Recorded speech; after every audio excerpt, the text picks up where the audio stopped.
നമസ്കാരം. സോഡിയാക് മീഡിയയിലേക്ക് എല്ലാ പ്രേക്ഷകർക്കും സ്വാഗതം. ഒരു പുതിയ വർഷം തുടങ്ങുകയാണ്, ഒരു പുതിയ മാസം തുടങ്ങുകയാണ്. അപ്പോൾ പുതിയ വർഷത്തെ ആദ്യ മാസത്തിൽ അത്ത നക്ഷത്രക്കാർക്ക് ഉള്ള ഗുണദോഷ ഫലങ്ങൾ എന്തൊക്കെയാണ് എന്ന് പരിശോധിച്ച് നോക്കാം. അത്ത നക്ഷത്രക്കാരെ സംബന്ധിച്ചിടത്തോളം കന്നിക്കൂറാണ്. കന്നിക്കൂറിന് 7ാം ഭാവത്തിൽ രാഹു നിൽക്കുന്നത് കാരണം നാഗദോഷം കുറച്ച് പ്രബലമാണ്. എന്തിനിറങ്ങി പുറപ്പെട്ടാൽ ആദ്യം ഒരു തടസ്സം ഉണ്ടാകാനുള്ള സാധ്യതയുണ്ട്.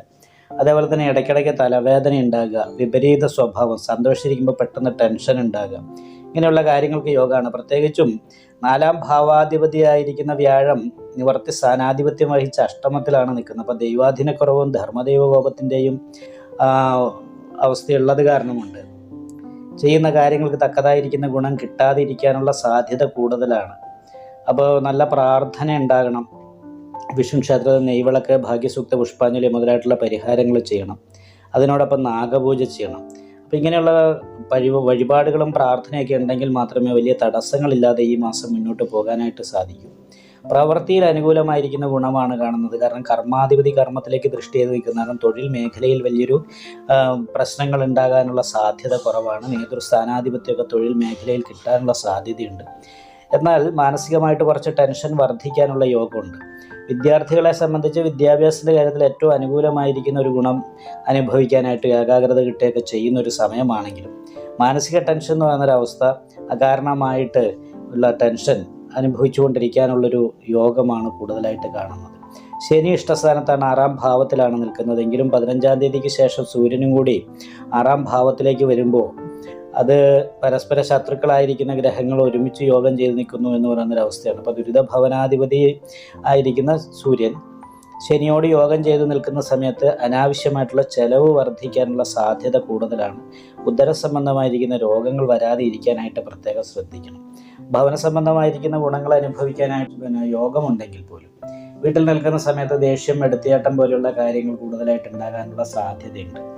അപ്പോൾ അത് കാരണം കൊണ്ട് അതൊക്കെ ശ്രദ്ധിച്ച് തന്നെ മുന്നോട്ട് പോകണം. അതേപോലെ തന്നെ നാഗദോഷത്തിന് പരിഹാരമായിക്കൊണ്ട് നാഗപൂജ ചെയ്യാൻ മറക്കരുത്. എന്തിനിറങ്ങി പുറപ്പെട്ടാലോ അല്ലെങ്കിൽ അതിന് തടസ്സം വരാനുള്ള സാധ്യതയാണ്. ഭാഗ്യാധിപതി നിൽക്കുന്നത് 4ാം ഭാവത്തിലായതുകൊണ്ട് കുടുംബ സംബന്ധമായിരിക്കുന്ന ഭാഗ്യങ്ങൾ അനുഭവിക്കാനുള്ള യോഗം എന്തായാലും ഉണ്ട്. അതേപോലെ തന്നെ തൊഴിൽ അന്വേഷിക്കുന്നവരെ സംബന്ധിച്ച് തൊഴിൽ കിട്ടാനും തൊഴിൽ സ്ഥാനക്കയറ്റം ഉണ്ടാകാനുള്ളൊരു യോഗമുണ്ട്.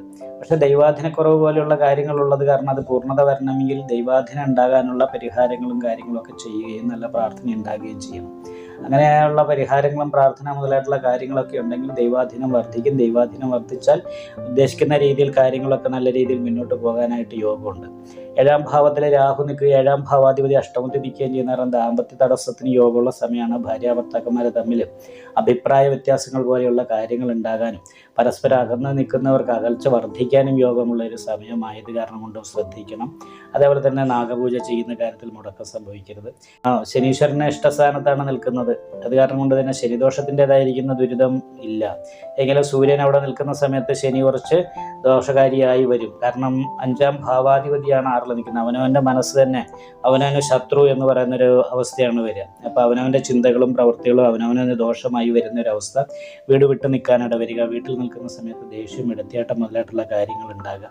അതേപോലെ മറ്റൊന്ന് ബുധൻ കണക്കിൻ്റെ കാരകത്വം വഹിച്ച് നിൽക്കുന്ന ബുധനാണ്.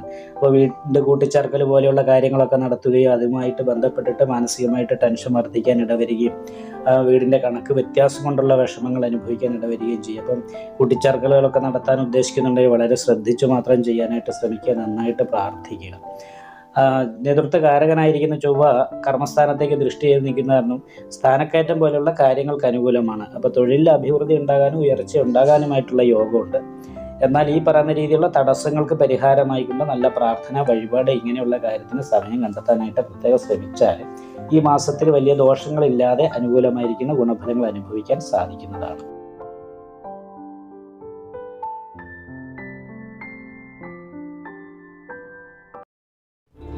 നിങ്ങൾക്ക് ഈ വീഡിയോ ഇഷ്ടപ്പെട്ടാൽ ലൈക്ക് ചെയ്യുക. നിങ്ങളുടെ അഭിപ്രായങ്ങൾ കമൻറ്റ് ചെയ്യാം. ജ്യോതിഷവുമായി ബന്ധപ്പെട്ട കൂടുതൽ കാര്യങ്ങൾ അറിയാൻ ഈ ചാനൽ സബ്സ്ക്രൈബ് ചെയ്യുക. ഞങ്ങളുടെ ഓൺലൈൻ കൺസൾട്ടൻസി നമ്പർ താഴെ ഡിസ്ക്രിപ്ഷൻ ബോക്സിൽ കൊടുത്തിട്ടുണ്ട്. ആവശ്യമുള്ളവർക്ക് കോൺടാക്റ്റ് ചെയ്യാവുന്നതാണ്.